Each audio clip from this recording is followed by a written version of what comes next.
Deus colocou no meu coração, o tema da palavra é odres novos para um vinho novo. Deixa eu te explicar rapidamente isso. O odre é o recipiente onde se colocava o vinho. E o vinho novo, ele não poderia ficar em odres velhos, porque os odres velhos, eles tinham muitas rachaduras, o couro endurecia e eles tinham muitas rachaduras. Então esse vinho novo precisava de um odre novo para que então esse vinho não escorresse por esse odre velho. Só que esse odre velho e o odre novo, ele faz referência à minha e à sua vida. Então eu queria muito que você hoje desse um basta nesse celular aí por um instante. Dá um basta nesse bendito celular e presta atenção, porque é uma conferência. Se você perder o fio da meada, ou se você perder o desenrolar das pregações, o desenrolar das ministrações de louvor, você certamente não vai conseguir se conectar e chegar no final, você não vai conseguir extrair aquilo que Deus tem preparado para nós. Amém? Então eu te peço com todo o coração, solta o telefone por pelo menos aí uns 45 minutos, uma horinha, e a gente vai juntos extrair do Senhor uma palavra nova. Então, esse odre, meu irmão, minha irmã, esse odre sou eu e você. O vinho novo é a presença de Deus, é a manifestação de Deus. Mas como pode o vinho novo num odre velho como eu e você, que muitas das vezes só nos queixamos, que muitas das vezes ficamos só lamentando por coisas que não temos ou não somos, que muitas das vezes ficamos envolvidos em rotinas cotidianas e pensando só em coisas que nos distanciam ou que nos deixam distantes de Deus, e a gente acaba, infelizmente, Deus derramando sobre muitos e nós ficando sem nada. Quantos já se sentiram assim? Eu já me senti assim muitas vezes na vida. Levanta a mão para eu não saber que eu sou o pecador único aqui. Eu já me senti muitas vezes assim. Eu olhava para pessoas do meu lado, a pessoa começava a cantar e a pessoa já estava chorando, quebrantada. E eu ficava pensando, caramba, o que tem comigo, cara? Que eu não consigo me derramar na presença de Deus. Muitas vezes eu estava com o meu odre velho, ressecado, com o meu odre que não podia mais suportar o que Deus tinha reservado para mim. Então muitas das vezes, irmãos, eu tive que dizer para Deus, Deus, eu não aguento mais viver isso.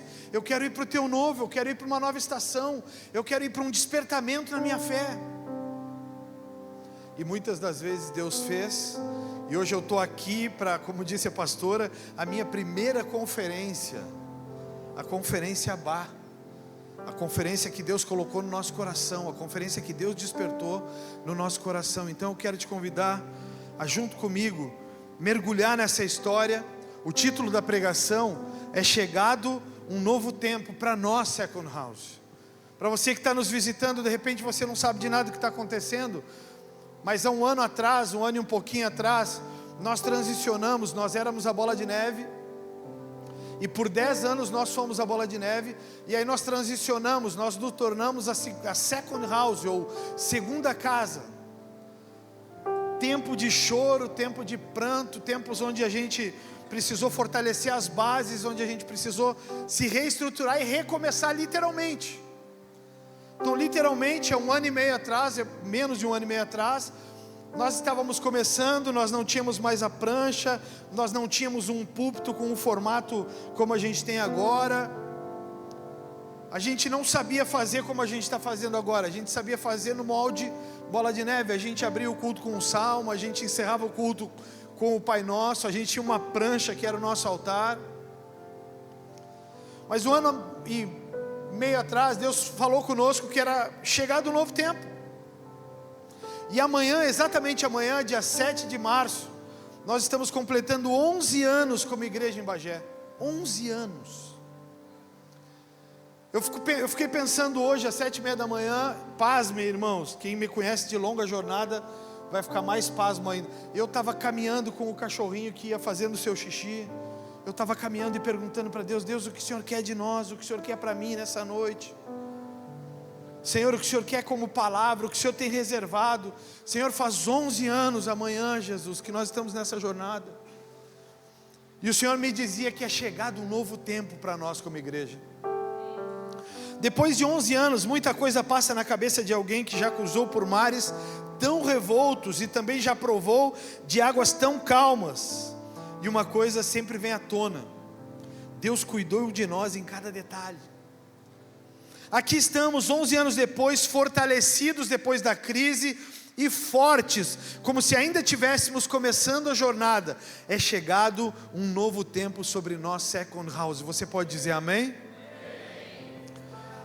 Quando penso em um início de ciclo, como o que estamos vivendo agora, o fim da Bola de Neve e o início da Second House, após uma longa jornada como a que vivemos, Deus sempre ministra no meu coração sobre a vida de Caleb, e o que ele representava para Moisés e a sua conquista da terra prometida. Após 10 anos, tivemos que recomeçar e firmar as estacas em Cristo, para que essa longa jornada não fosse sem bússola ou destino como a do povo do Egito. Depois desses 10 anos,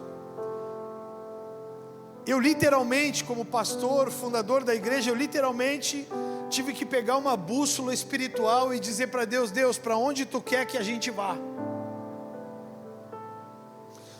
Eu tive que pegar uma bússola e a gente se reuniu. Eu nunca vou esquecer do dia que Deus deu a palavra, que é a palavra base para a nossa igreja, que é Ageu 2:9, a glória da segunda casa será maior do que a da primeira. Eu nunca vou esquecer, a gente está numa mesa virtual de líderes, e eu disse para eles: cara, a gente ainda não tem uma palavra, a gente tem uma ideia. Aí o Maninho, que é nosso diácono, ele disse assim: pastor, eu tive um sonho, tive uma visão, e Deus me falava, pastor, aquela palavra de Ageu 2:9, a glória da segunda casa será maior do que a da primeira. E a gente estava com toda a nossa ideia formatada em casa, e imediatamente a gente disse: Second House, segunda casa.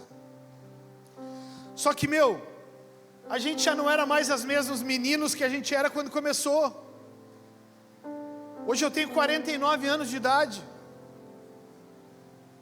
Eu já não tenho mais a mesma disposição, Glauber, para pegar a prancha, pegar a caixa de som, leva para o hotel, monta tudo às 2 da tarde, prepara a caixa de som, arruma a caixa de som, pega o microfone, bota as cadeiras, tira as cadeiras. Era assim que a gente fazia, alugava o Binotel, colocava toda a estrutura. Depois do final do culto, meia-noite a gente estava saindo do culto, a gente botava tudo para dentro do meu carro, ou para o carro de algum irmão, ia lá na minha casa, deixava tudo no quarto do meu filho, e depois a gente ia comer.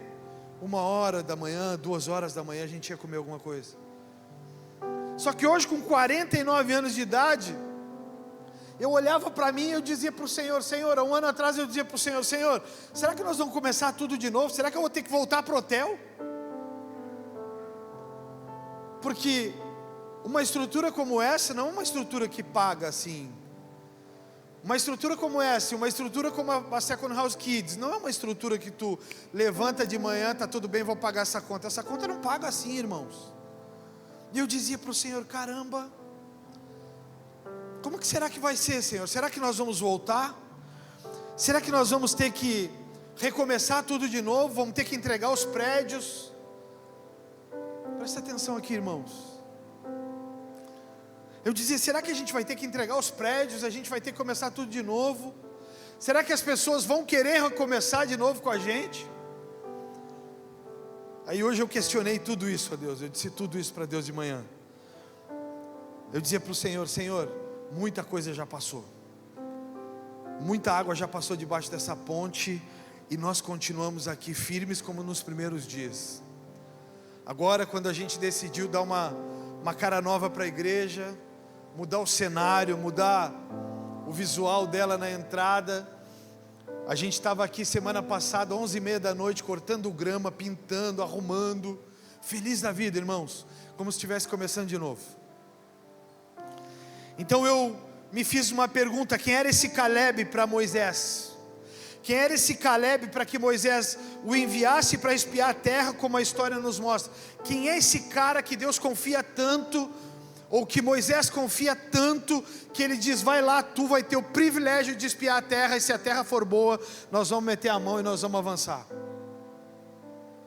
Eu queria especialmente, irmãos, vocês me conhecem já, pedir para parar a movimentação aí. Adolescentes, pais aí, dá um basta nessa galera aí, tranca eles na cadeira, porque com bagunça o Espírito Santo não flui. Amém, igreja? Dá uma seguradinha aí no teu facho, como dizia antigamente. Segura o facho um segundinho. E vamos prestar atenção na palavra por um instante. Eu comecei a me perguntar quem era esse Caleb. Quem esse cara era para ser tão relevante, tão importante, para que ele fosse um dos espias. Então comecei uma longa jornada na Bíblia e nos muitos manuais bíblicos. Caleb era filho de Jefoné, não era israelita, o que é um problema, e sim do povo quenezeu, conforme Números 32:12. Porém, por ter mãe hebreia da tribo de Judá, era autêntico israelita, que foi escolhido para representar a tribo de Judá na espionagem da terra prometida, herdando então a promessa da conquista da terra que espionou. Então Caleb, o filho de Jefoné, ele não era de origem israelense, mas ele tinha uma mãe hebreia natural, o que o tornava, porém, então, alguém israelita. Esse cara, ele é sacado da tribo de Judá, e ele é levado a como ser representante dessa tribo e desse povo. Imagina, tem só 12 igrejas no mundo, tá? 12 igrejas no mundo, para você entender como que foi essa eleição. Existem 12 igrejas apenas na face da terra. Uma das igrejas se chama Judá. Então, se pega o cara mais destacado, se pega o cara mais especial, o mais casca grossa, e diz para esse casca grossa assim: cara, vai lá espia a terra e traz a notícia se a terra é boa mesmo, se ela mana leite e mel. Aí Caleb, meu irmão, ele vai a essa terra com outros 11 caras, e esse cara volta com a notícia de que a terra realmente é uma terra boa. Meu irmão, ele chega para Moisés mais ou menos assim. Ele diz para Moisés, como nos dias atuais, no linguajar dos dias atuais, ele chega para Moisés e diz assim: meu velho, o pau vai torar, os caras são gigantes. Eu vou te mostrar, Moisés, o que eu e Josué trouxemos. Nós trouxemos um cacho de uva, meu irmão, para mostrar para ti como que é o negócio. Só que esse cacho de uva nós tivemos que trazer entre dois, porque a terra é cheia de gigantes. A terra não é uma terra comum, a terra é uma terra habitada por gigantes, é uma terra diferente de tudo que a gente está acostumado. Nós não vamos entrar simplesmente lá e fazer a guerra que a gente fazia, porque os caras são imensos. Mas ele olha para Moisés e diz assim: mas Moisés, dá para entrar, cara, dá para a gente conquistar essa terra. A gente confiou em Deus até aqui. Moisés, a gente confiou em Deus até aqui, Moisés. Ele nos deu uma promessa lá atrás, Ele nos tirou de lá de trás. Nós andamos todos esses anos, 40 anos nós estamos rodando, e agora nós estamos perto, Moisés. Nós conseguimos, cara. Só que tem outros 10 caras que estão dizendo: não dá, é impossível. E está ele, Moisés, dizendo: dá sim, é possível. Cara, ele olha para Josué e pensa, eu imagino aqui conjecturando, ele olha para Josué e pensa: cara, tu também acredita? Josué olha para ele e diz: cara, é possível, nós vamos conseguir. Só que essa história é uma história muito, muito comum, muito conhecida de todos. Só que eu queria olhar para esse Caleb e enxergar nesse cara, porque nós estamos com um ano de jornada. Eu queria enxergar nesse cara forças para a gente continuar, forças para quem sabe daqui a um ano, 2, 10, a gente abrir outra igreja em outra cidade, quem sabe nos Estados Unidos, quem sabe em outro lugar do Brasil. Eu comecei a olhar para esse cara, e aí eu comecei a pegar algumas características de Caleb, homem em quem Deus confiou para entregar as promessas. E eu queria muito te despertar a olhar para ver se você possui essas características, para ver se você é um homem confiável a Deus, e para ver se você é um tipo de pessoa que Deus vai depositar a sua promessa, que Deus vai dizer: não, esse cara é um destacado da tribo, pode levar ele que ele vai suportar. Primeira grande característica de Caleb: ele era um cara que tinha uma fé inabalável. A Bíblia descreve Caleb como alguém que seguia o Senhor inteiramente ou com todo o seu coração. Diferente dos outros 10 espias que espalhavam medo, Caleb demonstrava coragem e uma fé inabalável na promessa divina, agindo como um atalaia, sempre preparado. Cara, ele chega para Moisés, e eles são só 12. 10 caras estão se borrando de medo. Ele chega para Moisés, meu irmão e minha irmã, e ele está com 10 caras dizendo: não dá, é impossível, esses caras vão nos esmagar. Não dá, é impossível, esses caras vão acabar com a nossa família, esses caras vão acabar com os nossos filhos, esses caras vão acabar com o que restou. Eles começam a jogar murmuração no meio do povo. Tu imagina o povo que veio 40 anos fazendo zoeira, 40 anos transgredindo, 40 anos pecando, 40 anos tentando levantar deuses. Tu imagina 2 caras dizendo que dá e 10 caras dizendo que não dá. Só que Deus havia dado uma promessa a eles: vocês vão herdar esta terra. Aí eu quero te fazer a pergunta, irmão e irmã. Você recebeu uma promessa. Nós falamos sobre isso há poucos dias. Você recebeu uma promessa, mas se você não pagar um preço por essa promessa acaba no caminho, porque o medo distrai, as pessoas distraem.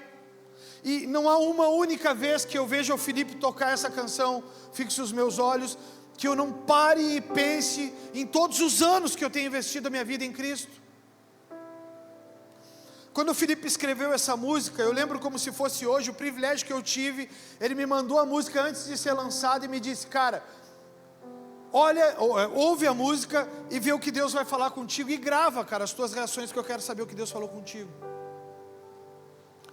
Então eu estava ouvindo a música, e ouvindo a música, e ouvindo a música, e ouvindo a música no meu escritório. Subi lá para cima, fiquei sozinho no meu escritório ouvindo a música, e de repente esse cara larga essa frase: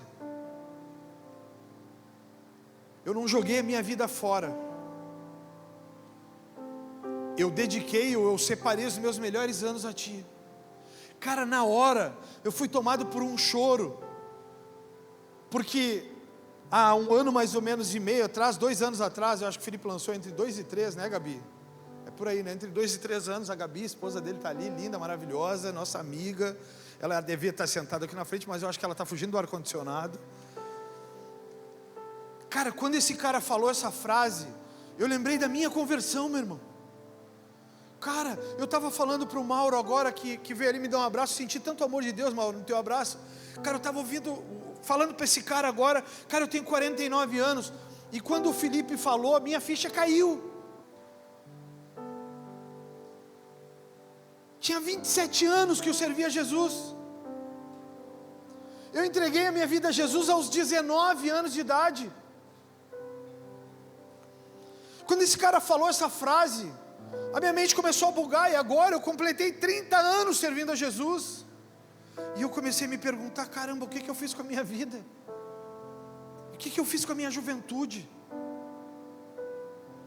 Começa a vir, irmãos, na cabeça todo tipo de colocação. Aonde eu estava quando eu tinha 25 anos de idade, com toda a força, com todo o ânimo, eu estava servindo a Jesus. Eu estava andando pelos bairros a pé porque não tinha carro, pregando nas vilas, nos lugares onde ninguém queria ir. Agora parado ali, abraçado no Mauro, ouvindo mais uma vez ele cantar, eu lembro dele me dizendo: o Fabiano, meu amigo, a gente só se chama de amigo. Ele me dizia: meu amigo, eu passei 12 anos na sala de oração. Eu pensava: caramba, velho, faz 30 anos que eu sirvo a Jesus, faz 30 anos que eu luto por pessoas como você que está aqui sentado. Faz 30 anos que eu vou de casa em casa, eu estou batendo nas portas e dizendo: e aí, meu irmão, como é que tu tá? E aí, meu irmão, como é que estão as coisas? E aí, meu irmão, como é que está a tua família? Aí às vezes eu estou exortando: irmão, não dá para tu carregar a tua vida assim, irmão. Agora deixa eu te fazer uma pergunta. Você sabe quem é que vai na minha casa perguntar como é que eu estou? Você sabe quem é que vai na minha casa semanalmente bater na porta e dizer: vim só aqui dizer que eu estou orando por ti, que eu quero saber como é que tu está? Sabe quem é que faz isso? Absolutamente ninguém. Os nossos pastores que hoje estão aí, acabaram de chegar em Bagé, o voo e a viagem deu uma atrasadinha. Eu ligo para eles e digo, cara, preciso de socorro. Poucos dias eu fiz isso com a pastora Sheila. Preciso de socorro, minha cabeça está em parafuso.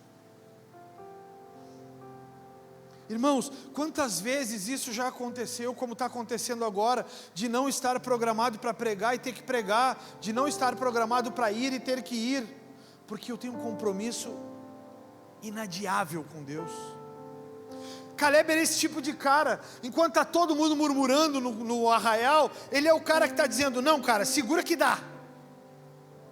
Enquanto todo mundo está se queixando, mas está faltando isso, está faltando aquilo, está faltando aquilo outro, mas eles gritam demais, eles falam demais, eles, o Caleb está lá dizendo, não cara, é legal, a terra é boa, o povo é estranhinho, eles gritam um pouco, eles desligam a luz com uma escuridão terrível. Todas as igrejas fazem culto de noite, eles fazem culto de manhã, eles são realmente estranhos. Mas há uma graça de Deus. Eu nunca vou me esquecer do Dr. Wallifer me falando uma vez uma frase. Quando ele chegou em Bagé, pensa no cidadãozinho estranho, fala estranha, a gente não entendia um terço do que ele falava. Hoje ele fala um português, a esposa dele sorri, porque nesse momento ela também entende ele. Hoje ele fala português, médico. Mas ele me disse, cara, eu senti um negócio diferente na igreja de vocês. Desde que a gente senta aqui, a gente sente uma coisa, uma presença de Deus tão poderosa. Aí ele me disse a seguinte frase, ele diz assim, eu sempre chego cedo, porque eu gosto de sentar nos primeiros lugares, para não perder o que está acontecendo. Caleb era esse tipo de cara. Mas o fulano falou da Beltrana, que falou da ciclana, que falou do ciclano. Caleb dizia assim, tu ainda está nessa história de fulano falou para o ciclano, que falou para o Beltrano. Cara, a gente tem uma terra para conquistar, odres novos. Cutuca o irmão que está do teu lado e diz para ele, odres novos, irmãos. Está esvaindo o vinho, porque tu ainda está nessa onda de fulano falou, Beltrano falou, ciclano falou. Tu ainda está, mas o amiguinho falou do amiguinho, que o ciclaninho falou do ciclaninho. Às vezes as pessoas vêm dizer, pastor, falaram de ti. Eu digo, bem-vindo ao clube dos que falam do Fabiano e dos que não fazem um terço do que ele faz. Hoje até me aliviaram. Eu estou vivendo uma fase da vida que está todo mundo vivendo um amorzinho comigo. Esses dias a Adriele me mandou uma mensagem, a Adri aqui mandou uma mensagem, Deus abençoe teu dia, acho que foi hoje ou ontem, sei lá. Mandou uma mensagem, Deus abençoe teu dia, que tu seja usado. Eu disse para ela, Otávio, está me amando hoje? E ela disse, tô. Eles fazem um negócio assim com os dedos, eu não sei se isso aqui é uma mandinga ou... É o quê? Coração, para mim isso é mandinga, isso é figa, sei lá o que é isso. Está virado, é assim, coração. Para mim é mandinga. Está fazendo figa e o caramba aí. Isso está numa fase, irmãos, da vida, que para coletar o vinho novo de Deus, tu não pode mais estar preso a essas coisas. Mas pastor, eu estou casado, mas pastor, eu estou tendo dificuldade com meu marido. Pastor, deixa eu te dar uma notícia, irmão e irmã, que é casado. Tu vai viver com ele pro resto da vida. E se tu não estiver com ele, tu estás em pecado. Mulheres, deixa eu dizer um negócio duro de dizer. E homens também. Deixa eu dizer um negócio duro de dizer. Se essa pessoa que está ao teu lado, só os casados, se essa pessoa que está ao teu lado não te trair, adultério, e tu sair de casa e dizer assim, eu não quero mais viver com esse infeliz, esse desprovido da graça, e tu for viver outra vida qualquer, meu irmão, qualquer pessoa com quem tu te relacionar, tu estás debaixo de maldição. Tu é maldito. Então às vezes eu fico vendo as pessoas dizendo, porque o fulano, porque o Beltrano, porque o ciclano. E normalmente quando a gente diz que é a esposa, o problema somos nós. Porque todo crítico ele aponta para si mesmo. Todo crítico ele se revela na crítica que faz. Eu comecei a olhar para essa nova jornada, porque o que aconteceu? Passou um ano, e nós deixamos 10 anos de bola de neve para trás. Passou um ano, e o que é o primeiro ano? O início de um novo ciclo. Só que tu não pode entrar no novo ciclo como tu era. Então eu comecei a me autoavaliar, eu comecei a autoavaliar a igreja. A gente não pode mais ser assim, a gente não pode mais ser assado, a gente tem que mudar. Tinha coisas que eram problema que não pode ser problema no futuro, afinal de contas nós estamos indo para o novo. Caleb tinha uma outra característica fortíssima. Caleb era um cara muito corajoso. Quando os outros espias descreveram os habitantes de Canaã como gigantes impossíveis de vencer, Caleb silenciou o povo e disse o seguinte, Números 13:30, ele disse: Caleb tentou acalmar o povo que estava diante de Moisés. Vamos partir agora mesmo para tomar a terra, disse ele, com certeza poderemos conquistá-la. Cara, Deus está assim, olhando para Caleb. Eu imagino Deus Pai, né, olhando para Caleb e dizendo: caraca, que cara, velho, que homão, que homem, meu Deus. Ele não pode dizer meu Deus dele mesmo, né? Então, que homem esse. Mas eu imagino aí Moisés olhando para ele e pô, cara, esse cara fui eu que ensinei, meu irmão. Esse cara fui eu que discipulei. Aí ele olha para Josué, e Josué está ali, mochila nas costas, espada na cintura, escudo no outro braço, e está dizendo: e aí, Caleb, agora partiu? Vamos ou não vamos? E o resto do povo? Os outros 10? Aí não gosto assim.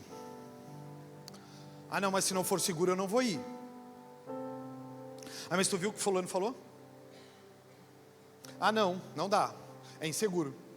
Ah não, mas tu visse o fulano falou? Apesar que fulano não vale nada, né? Igreja hoje em dia é assim, tá? Apesar que fulano não vale nada. Não, mas se o fulano está falando, apesar que ele me mentiu da outra vez. Será que essa é a igreja, irmãos? Será que essa é a igreja de Jesus Cristo na terra? Será que a igreja de Jesus Cristo é isso? Quando nós começamos a jornada aqui dos próximos 10 anos, que esse é o primeiro, quando nós começamos a jornada dos próximos 10 anos, eu chamei alguns irmãos, líderes, e disse para eles: e aí, cara, vocês vão ou não vão? E a galera dizia: eu vou. Mas vocês estão cientes que a gente poderá ter que voltar para o hotel, porque a gente não tem R$1 em caixa? E eles diziam: não, a gente vai, se tiver que voltar para o hotel a gente volta, mas Deus não vai permitir. E aí eu comecei a me pechar com pessoas, e as pessoas começavam a pechar comigo, líderes, pessoas que servem na casa, outros amigos da casa também, membros da igreja. As pessoas começavam a me olhar e dizer assim: pastor, vai dar certo, cara, vai ser melhor agora. Melhor é o fim das coisas que o começo. Cara, eu comecei a olhar para essa palavra de Caleb hoje de manhã, e eu comecei a pensar: cara, como a gente foi corajoso. Caleb tinha uma terceira característica muito importante.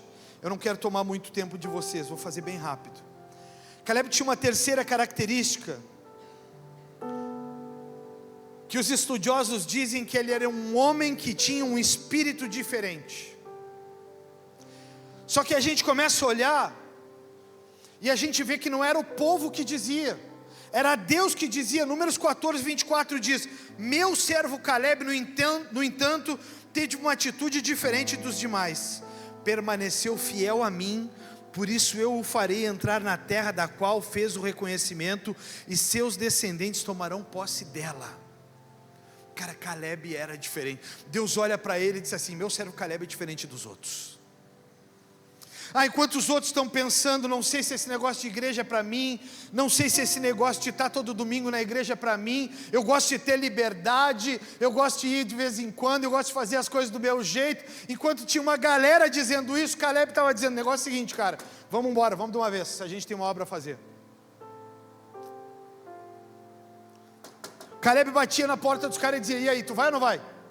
E os caras diziam assim: eu acho que não, esse negócio é muito forte para mim, cara, a gente vai ter que lutar de novo, a gente vem guerreando há tanto tempo, não dá mais, estou de saco cheio disso, eu só quero ficar na minha, vou dedicar meu tempo ao trabalho, vou cuidar da minha família. A maior hipocrisia que tem dentro da igreja: vou cuidar da minha família.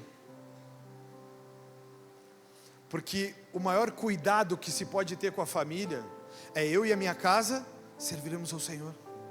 Esse é o maior cuidado que tu pode ter com a tua família. Mantenha os teus ao teu lado, pertinho, servindo a Jesus, que enquanto eles estiverem servindo a Jesus, eles estão no centro da vontade de Deus. Enquanto eles estiverem renunciando pecados, enquanto eles estiverem renunciando coisas, eles estão no centro da vontade de Deus. Quando eles pararem e começarem a cogitar coisas e dizer assim: hoje a gente não vai, pai, vamos ficar dormindo, vamos dar uma descansadinha. Hoje a gente não vai, pai, a gente está indo toda hora, a gente vai sempre, para que a gente vai ir hoje? Vamos ficar em casa, pai. Felipe estava falando aqui, né, Felipe? A igreja, a unidade. Essa é a igreja, cara. É a igreja dos amigos. Eu digo para ele é um amigo do reino. Amigo do reino, não tem placa entre nós. Quando a gente senta para comer, e hoje a gente, porque não precisa ser ruim sempre, a gente vai sair daqui e vai comer uma bela pizza, que eu sei que ele gosta. Naquele lugar, na igreja aqui que ele prega, que ele canta, não há placa, não há second house, não há centro Sião, há uma irmandade no reino. Nós nos amamos, nós somos amigos do reino. Então eu torço pela placa dele, ele torce pela minha. E nós seguimos no campo, pregando e anunciando as boas novas. Felipe, eu me lembro muito bem, eu sou da geração David Keelan. Inclusive, Felipe, cheguei a cogitar a ideia, porque o David Keelan era careca aqui, cabeludo para trás. Eu cheguei a cogitar a ideia de deixar o cabelo do David Keelan, cabeludão atrás e careca aqui. E eu pensei, eu não tenho a mesma graça dele, então não vai dar certo como deu para ele. Mas cara, eu cantava as músicas do David Keelan. Uma vez eu fiz uma caravana aqui, a gente alugou uma van, porque pobre precisa, o negócio precisa sempre ser ruim. Aí a gente alugou uma van, maldita da van não subia, trancava, a gente tinha que empurrar a van nas subidas. Eu digo, meu Deus do céu. E a gente foi para o David Keelan, e o David Keelan, há 15 anos atrás, registra uma frase na minha mente que nunca mais apagou. Atitudes radicais nos levam a resultados sobrenaturais. Seja radical no servir a Jesus. Só que muitos daquela geração pararam. Muitos daquela geração, você pode não ter entendido o Shu que o Felipe falou, mas o Shu, eles falavam em língua, eles diziam Shu, e todo mundo chorava, e muitos que não tinham a palavra se dissiparam pelo caminho.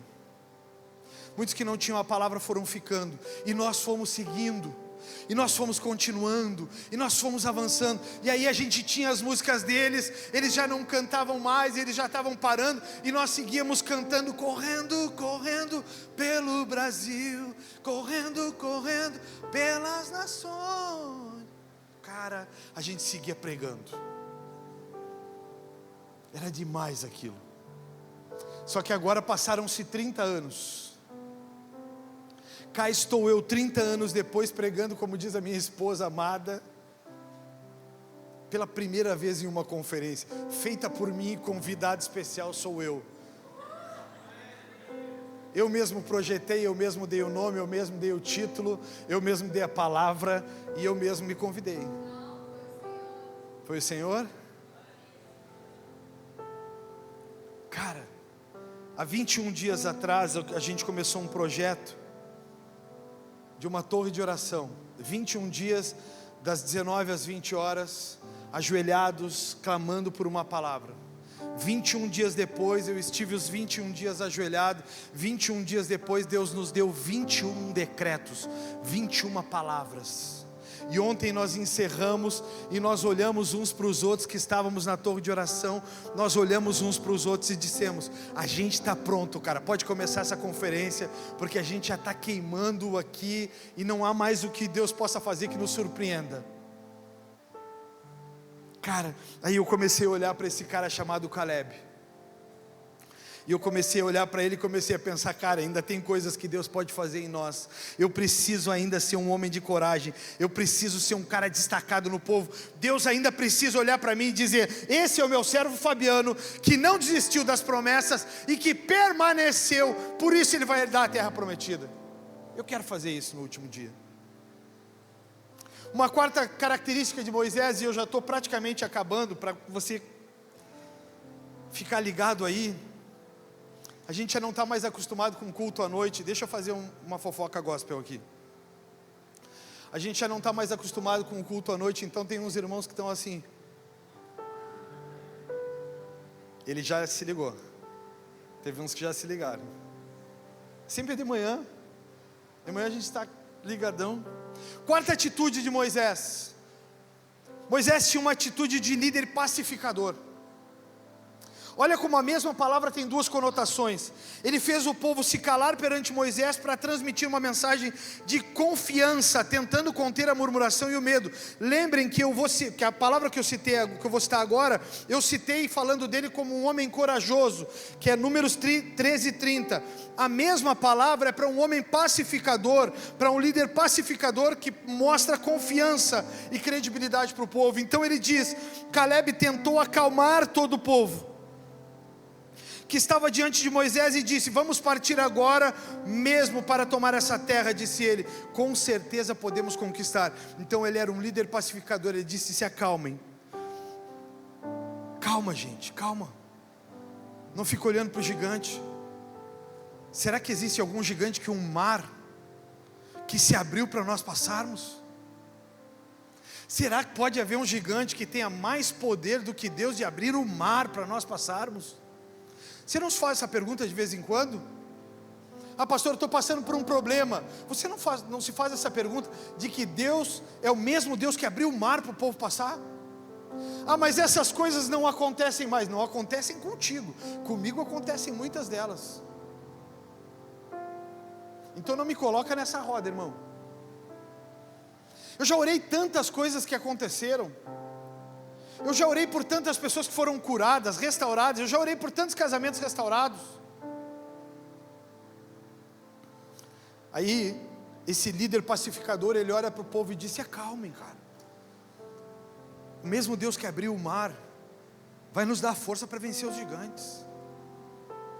O mesmo Deus que abriu o mar é o Deus que vai nos tirar dessa enfermidade. O mesmo Deus que abriu o mar é o Deus que vai restaurar o nosso casamento. O mesmo Deus que abriu o mar é o Deus que vai devolver a honra para que nós possamos continuar trabalhando. Uma das coisas que eu lembro de ter passado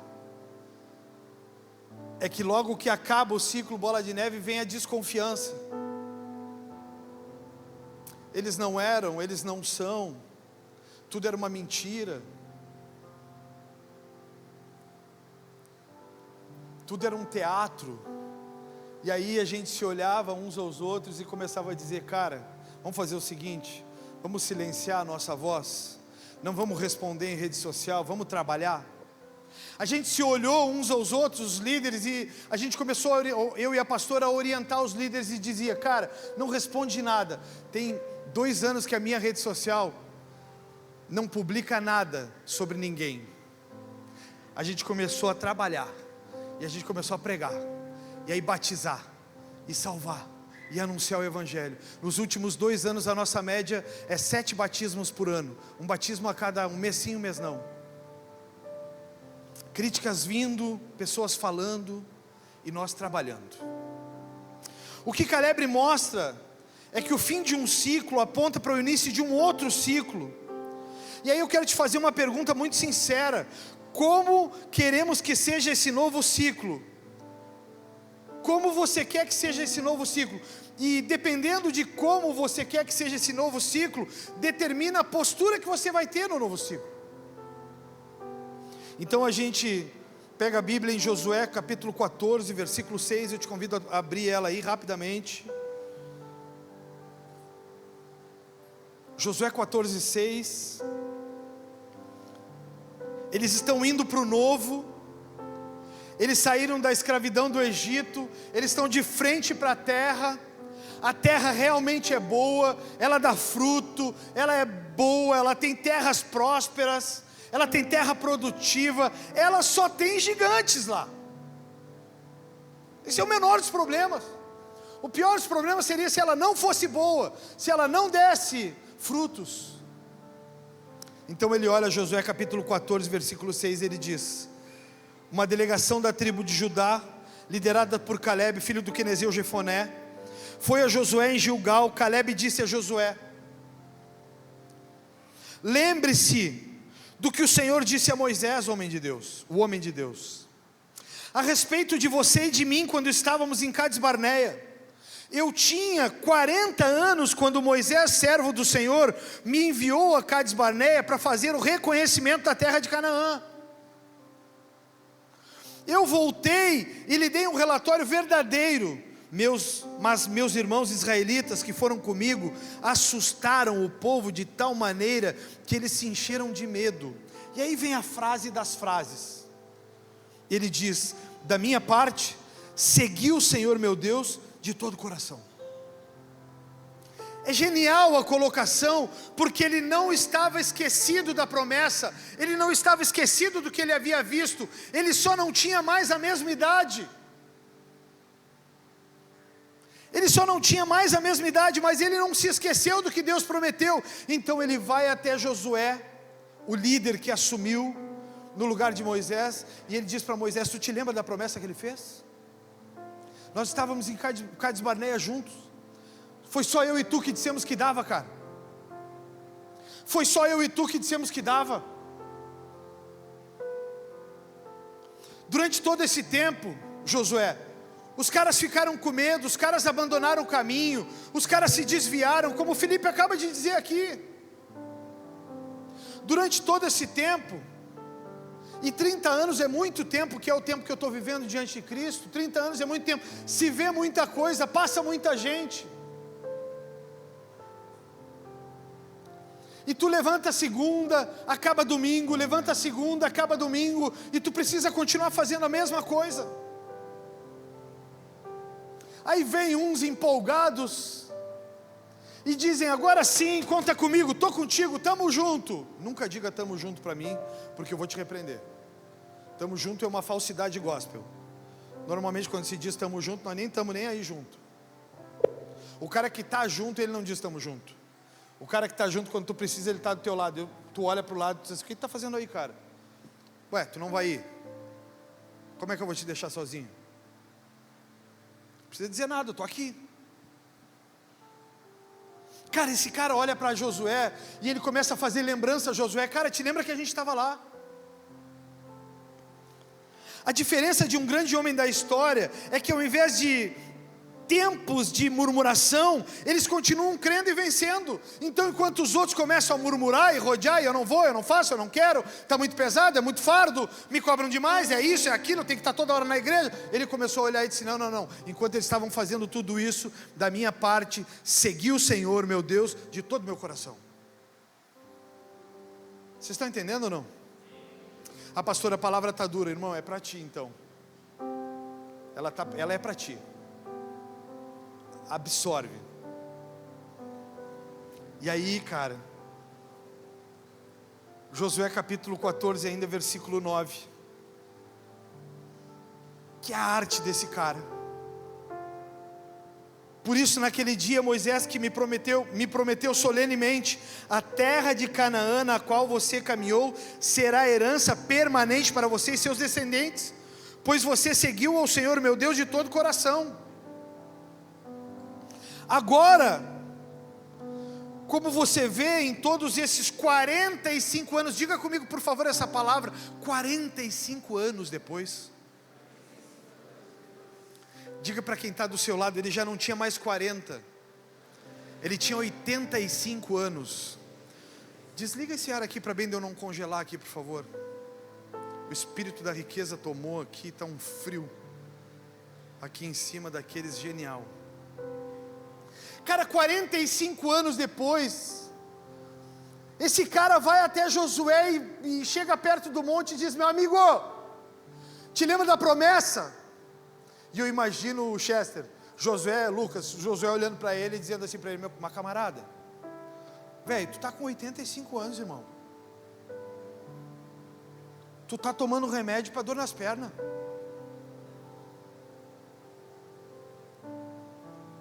Mano, tu esqueceu como que é? Cara, eu imagino esse cara, eles se olhando um ao outro, 45 anos depois, eles se olhando e dizendo um para o outro, num bate-papo, cafezinho: Um cafezinho, chimarrãozinho, passa chimarrão para ele. Ele diz assim: ô Josué, tu era doido, né, cara? Todo mundo está dizendo que não dava e nós os dois dizendo que dava. Imagina esses caras conversando, cara. Imagina esses caras se olhando, porque 45 anos depois, desde que Moisés disse essas palavras, o Senhor me preservou como havia prometido, mesmo quando Israel vagava pelo deserto. Hoje estou com 85 anos, continuo forte como no dia em que Moisés me enviou, e ainda posso viajar e lutar tão bem quanto naquela época. Você pode dizer isso comigo? Profeticamente, levante sua mão profeticamente. Senhor, quando os meus dias estiverem avançados, o Senhor vai colocar o vigor de Caleb. Eu não vou ser dos que desistem, mas eu vou ser dos que persistem e avançam. Você pode dizer amém? Continuo forte como no dia em que Moisés me enviou, e ainda posso viajar e lutar tão bem quanto naquela época. Portanto, eu gosto de uma versão mais antiga, eu boto uma versão mais clara aqui, para ficar mais compreensível para vocês, mas eu gosto da versão que diz: portanto, dá-me esse monte que o Senhor me prometeu, porque certamente se lembra de que enquanto fazíamos reconhecimento da terra, descobrimos que os descendentes de Enaque viviam ali, em grandes cidades fortificadas. Mas se o Senhor estiver comigo, eu os expulsarei como o Senhor prometeu. Então Josué abençoou Caleb, filho de Jefoné, e lhe deu Hebrom como sua porção de terra. Meu irmão, ele está dizendo para ele: tu é fortão?